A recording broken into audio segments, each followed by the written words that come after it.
Hey, Mike with Nerd Problems Gaming here. In today's video, we'll be doing a review and how to play video on the Dark Souls board game, the Tomb of the Giants core set. So let's get into it. Alright, so now that we have the game out, I'll walk you through a bit more on how you set up the game and some of the basics of how you play. It does get pretty complex, so I won't go into everything, but just so you have a general idea on how the game works, and then I'll jump into my review after that. And so Dark Souls, the board game, Tomb of the Giants, plays as a campaign, and you'll play as either a single player in solo mode controlling one character, or you can play with multiple players, each controlling their own character. And the object of the game is to complete the campaign, and so we've got the campaign board set up here, and you'll move along each location until you can eventually take on the Grave Lord Nito and defeat them. And so to start off the game, you'll choose a character to play as. We've got a cleric, a thief, and then I've also got the pyromancer here set up. So we'll be playing through using the pyromancer. But again, you'll choose one of the heroes to play as.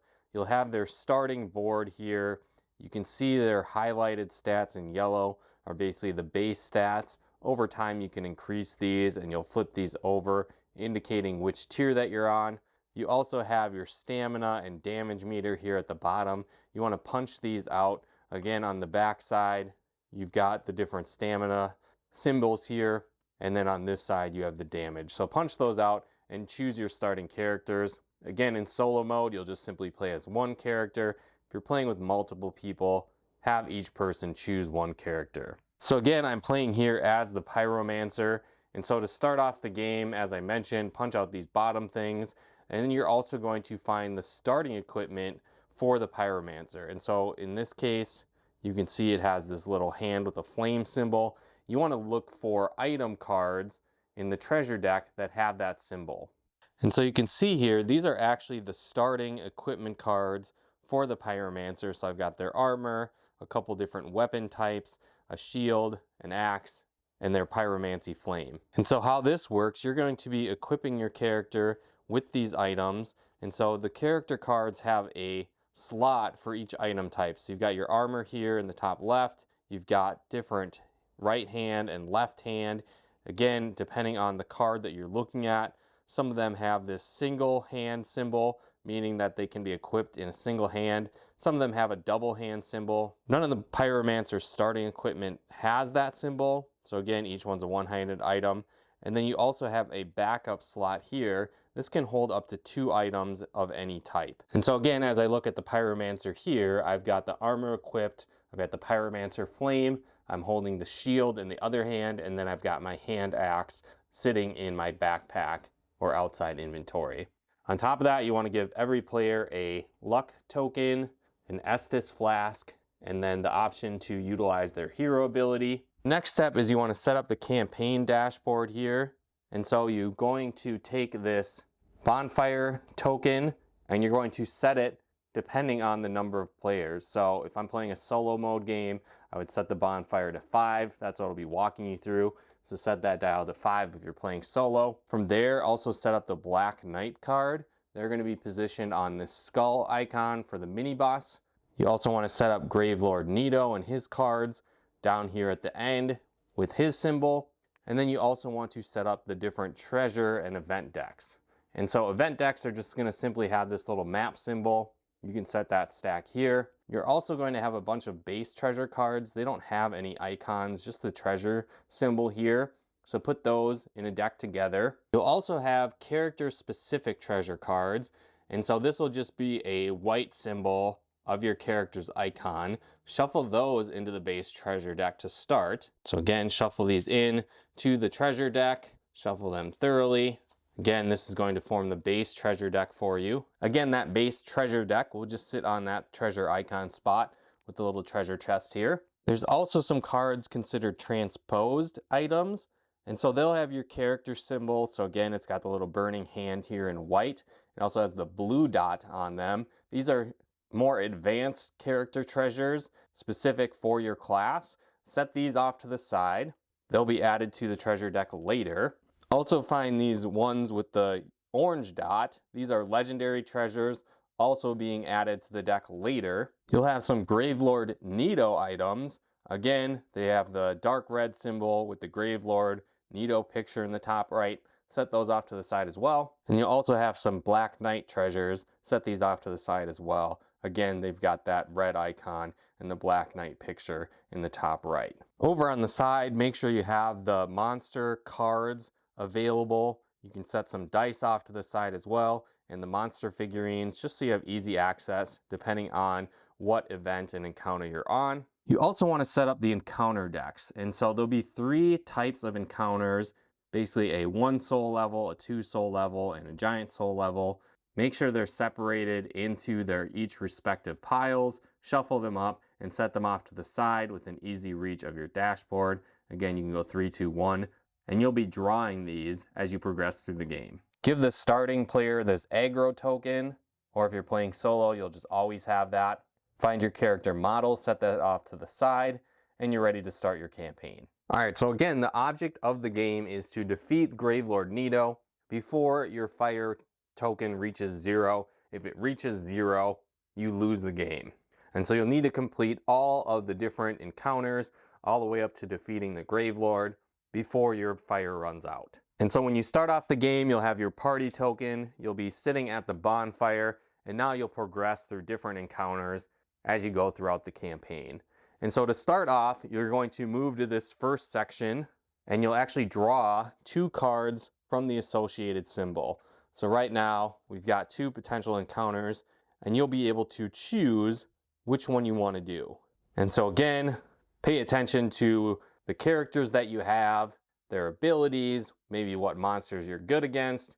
Look at the different objectives that you have. This one, for example, you have to kill all the enemies.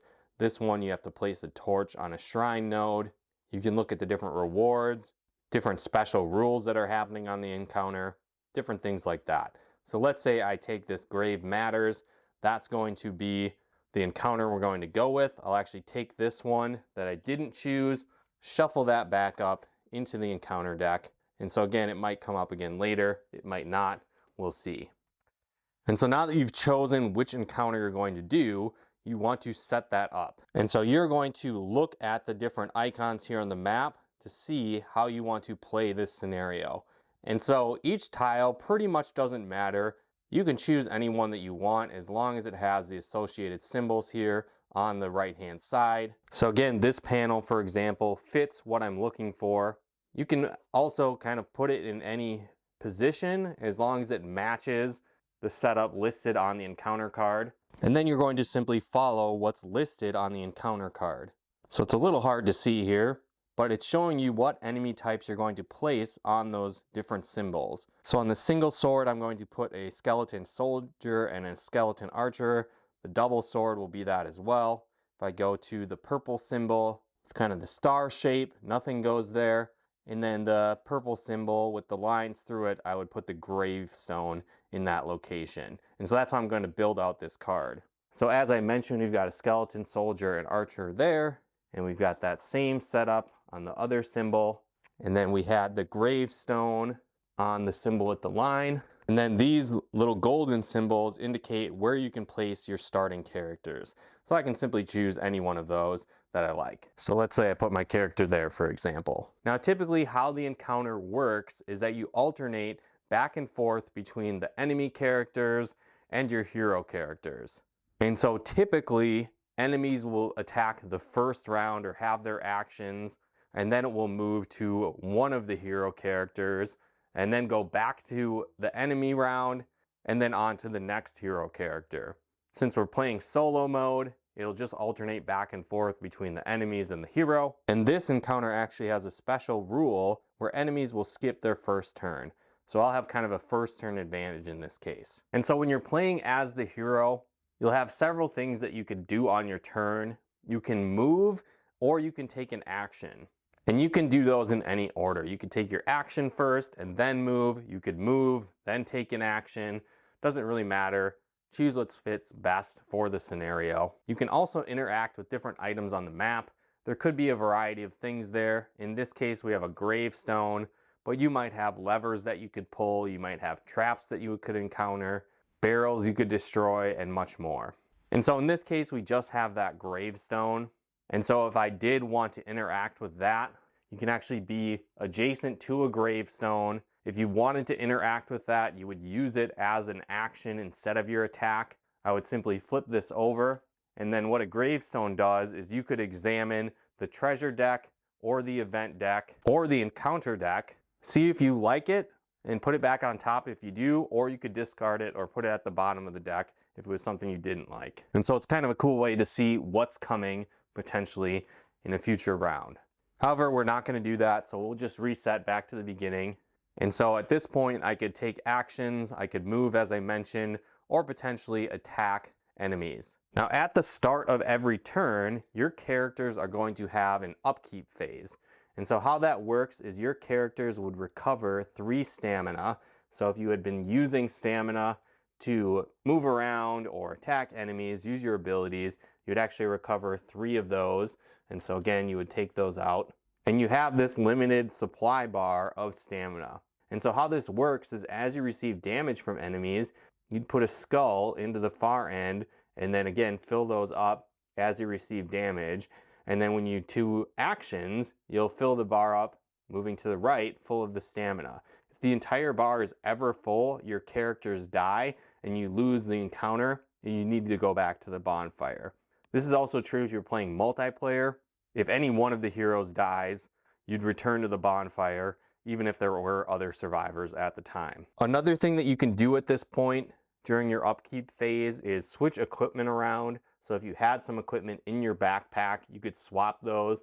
So if I wanted to hold a hand axe in one hand and have a shield in the other, or again, maybe I want these 2 items at once, you could move those around to make sure you have them equipped in your specific hands, indicating that you could use them in combat. Another thing to look at is you'll acquire items throughout the game and you want to see if you can equip them based on the stats listed here.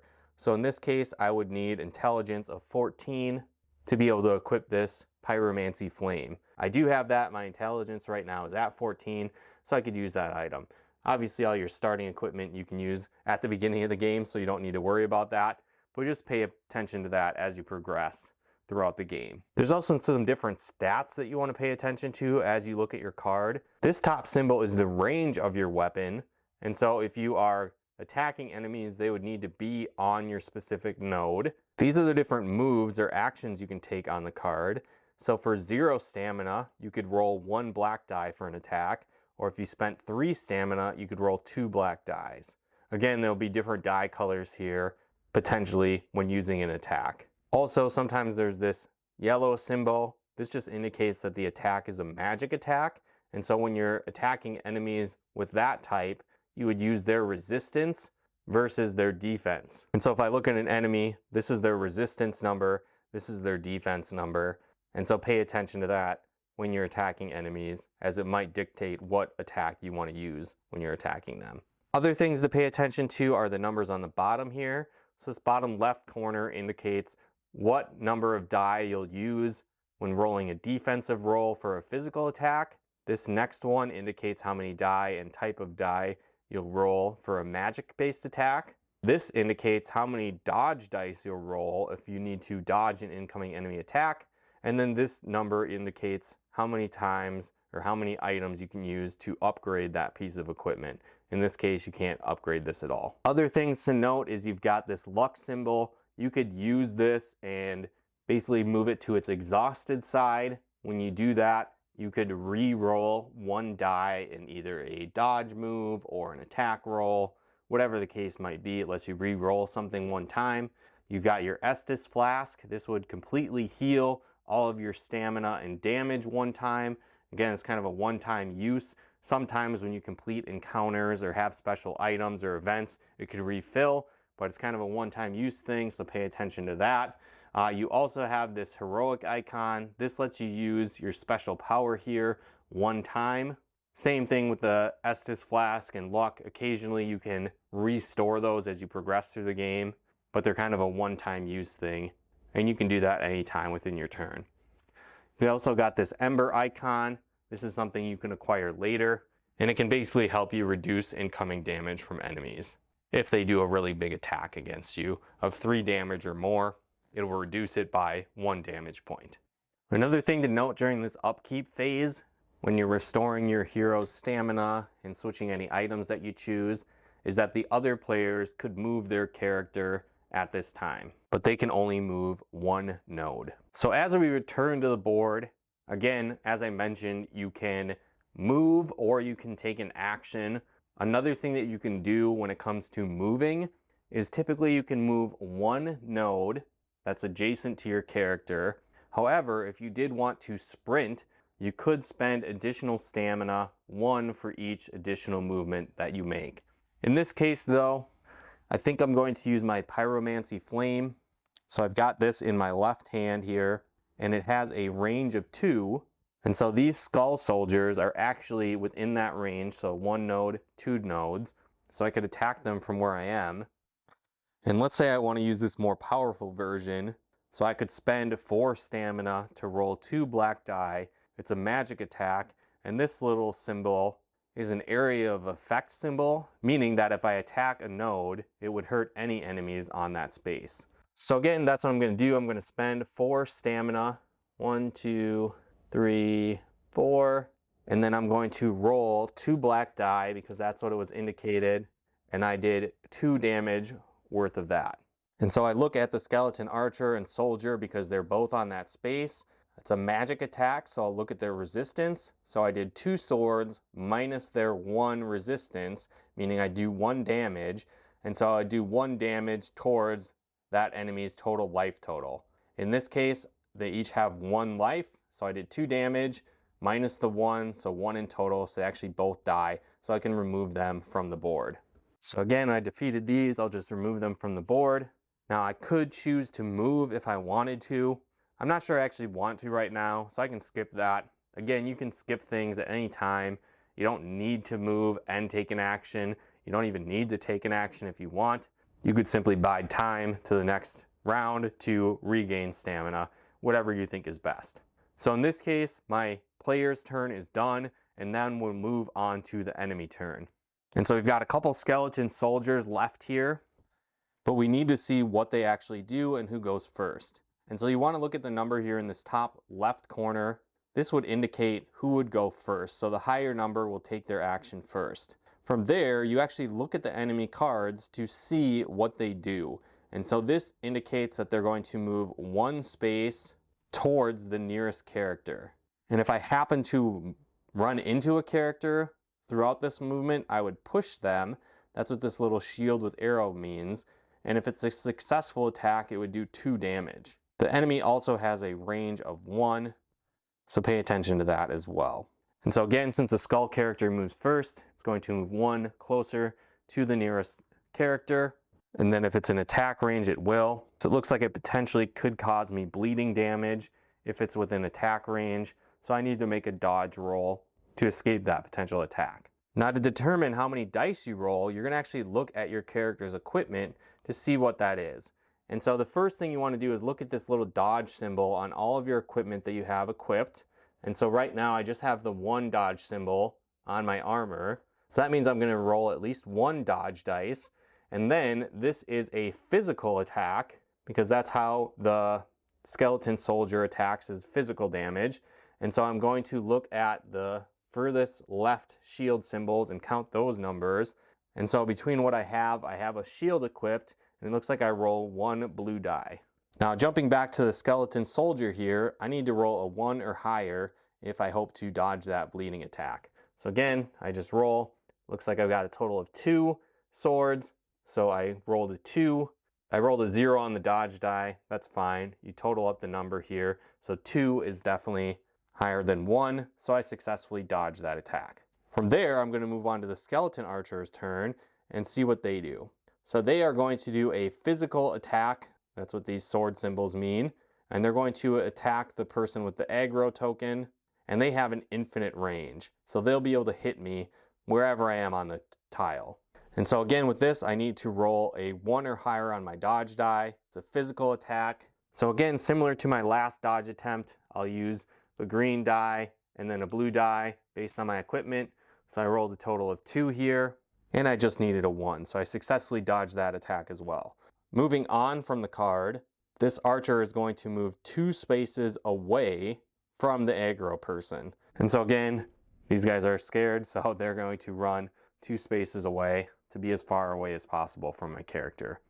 At this point, it's going to go back to my hero's turn. So again, we're going to start off by doing the upkeep phase, removing 3 used stamina. I could switch equipment if I wanted to.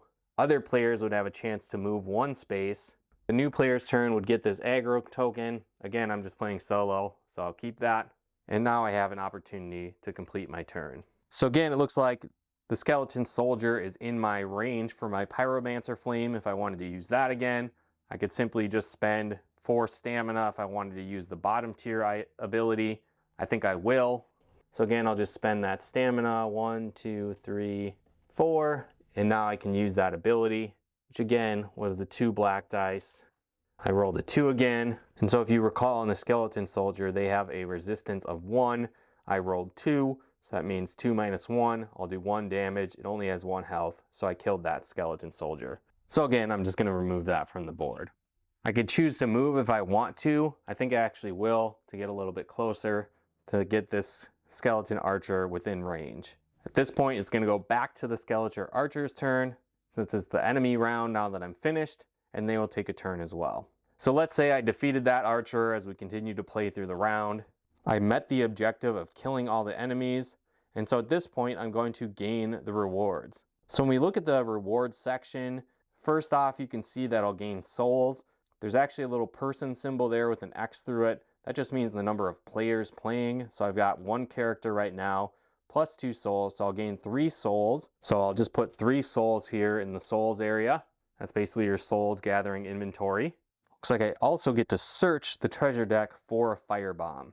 And so this is another cool reward. So again, I'll just go through searching the treasure deck until I find the firebomb item, and then I would add that to my inventory. Here we go, firebomb, cool. So I found the firebomb, I'll add it to my inventory. I'll shuffle up the treasure deck again, just to make sure that it's reshuffled. Set that off to the side. And now when you end an encounter, you actually will draw an event card.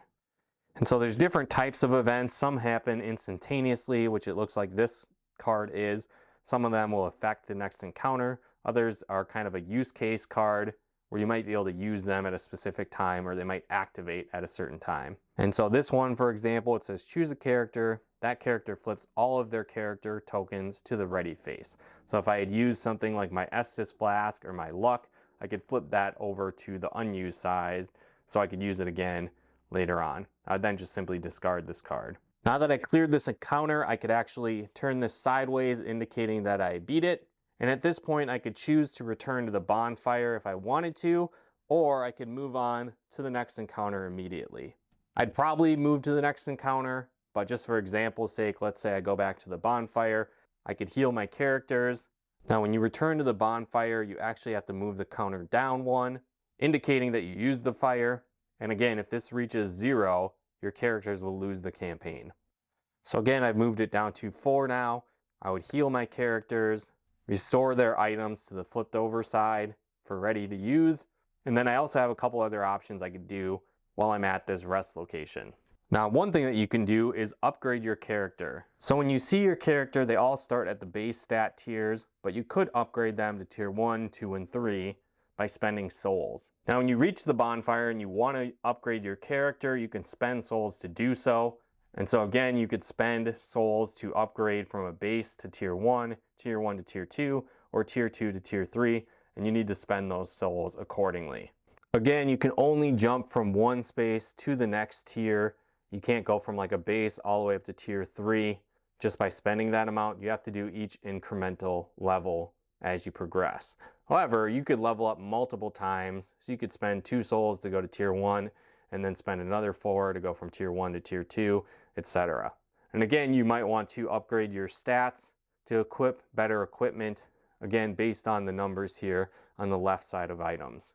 So that's one option you can do when you're at the bonfire location. Another thing that you could do is you could visit the blacksmith. And so how this works is you'll flip up 4 treasure cards. basically see what the blacksmith has for sale. And then you have the option to buy these for 1 soul each. So if I liked any of these items, I could decide to purchase them for 1 soul each. So let's say I really like this armor, and then I also like this armor upgrade item. And so I could spend 1 soul each. So I've got 3. So let's say I spend 2. So I'm left with 1. And then I could take these 2 items, and then they would go right in my inventory.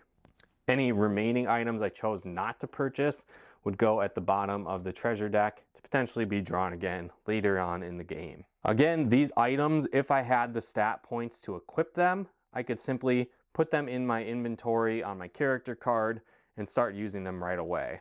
But if I don't have the stats to use them, I could just keep them here in my inventory where I could maybe use them later on in the game. Now, another thing that will happen when you visit the bonfire is that these encounters will actually reset, and so you'll need to clear them again.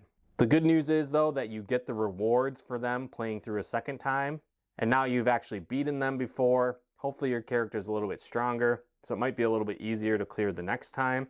And again, you'll also get those rewards the second time that you go through as well. Let's say, for example, though, I didn't want to go to the bonfire because my character was pretty full health. I would simply move on to the next location. Since it's a 1 soul image here, I'll draw from that deck here on the encounter section. Similar to the last time, I would draw 2 potential encounters, choose which one I want to do. Let's say I just do this one. Again, shuffle that back into this deck, and then I would move on to play this encounter. And again, my party token I would just place on that second location, and then I would need to clear this encounter. But again, that's basically how the campaign works. You'll progress along the campaign tracker, drawing new encounters based on the symbol listed. Eventually, you'll reach one of these mini bosses or the end boss, the Grave Lord at the very end of the campaign, gaining rewards along the way. And as you progress, as I mentioned, once you've chosen an encounter, it will stay there for the rest of the game. Sometimes you also might find shortcuts, which might allow you to start at a later point, or if you've cleared this mid-boss here, you can start from that point moving forward, and you'll continue to progress through the game, trying to clear the campaign. Again, I didn't go through every single detail on how you play. There's different things like traps you might encounter, items you can find throughout battle, status effects that might affect your character, unique enemy abilities, and more. But I'll let you uncover those and discover those as you play throughout the campaign. But now that you have a general idea on how the game works and how it's played, let's jump into my review. All right, so now that you have a better idea on how the game works, how do I actually feel about it?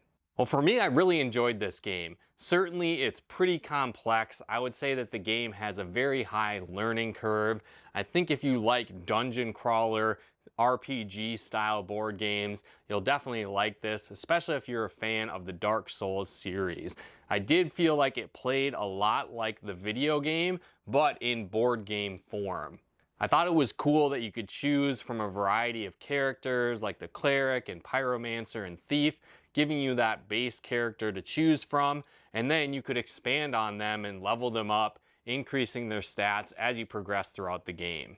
The game is very challenging, which again is very fitting with the Dark Souls theme.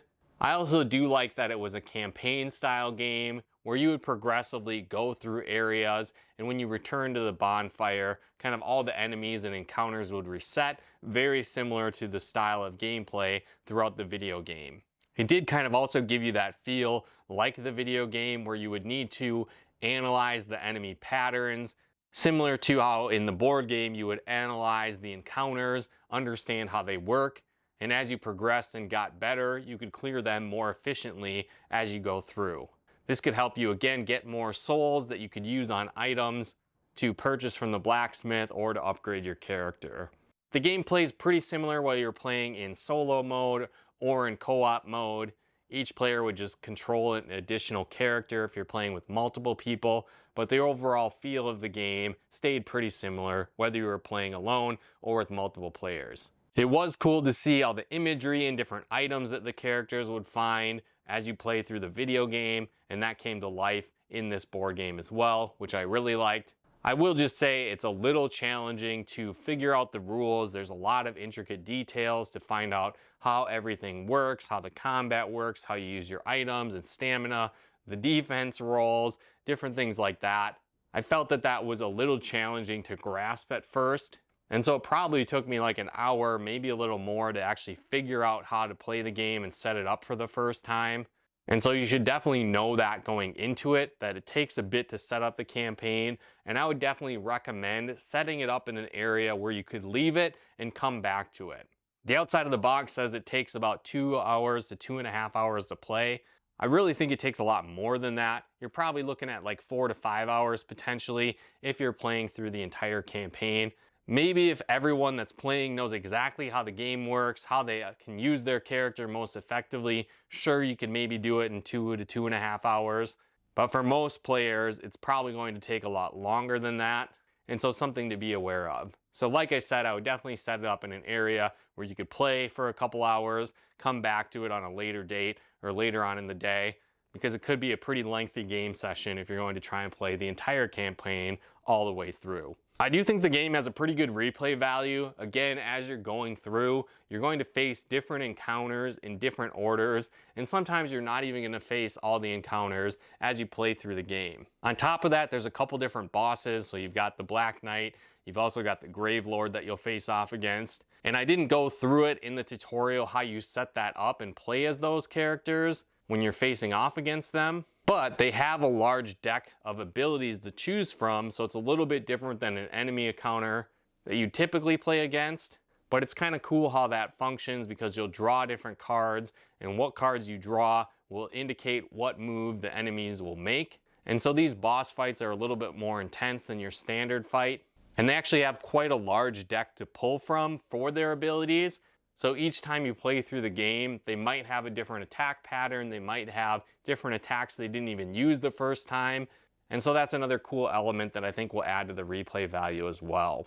Again, as I mentioned, you have those different character classes to choose from. So you'll likely want to play through as different characters and even trying different play styles out for those characters. As I mentioned, there's a lot of different items that you'll find along the way. And so you'll mix and match equipment. Maybe you're going to try a different type of build for your character using different items as you progress through the game. It's also kind of cool that each character type has their own unique starting weapons. They have different items that you'll add to the treasure deck as you explore. And so that could add more variety to the game as well, especially if you're playing with multiple characters and those different items are added to the deck. You potentially could find unique equipment to one character type, but use it with another if their stats allow for it. Again, it's a pretty meaty game. It takes a long time to learn, but I think once you've got through that learning curve, it's a lot of fun, and it plays very similar to the video game, just in board game form. So I think if you like what you see, if you like dungeon crawlers and RPGs, if you're a fan of the Dark Souls series, I think this is a great game worth picking up, and I definitely recommend it. And if you did want to pick up a copy of this game, there'll be a link in the description below where you can do so, and it can help support the channel at the same time.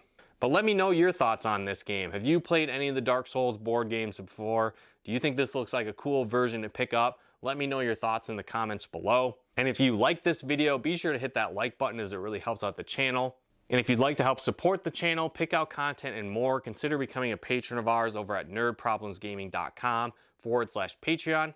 And if you haven't done so yet, be sure to subscribe and turn on the bell notifications to get the latest updates of new nerd videos we put out. But once again, thanks for tuning in, and we'll talk to you more soon.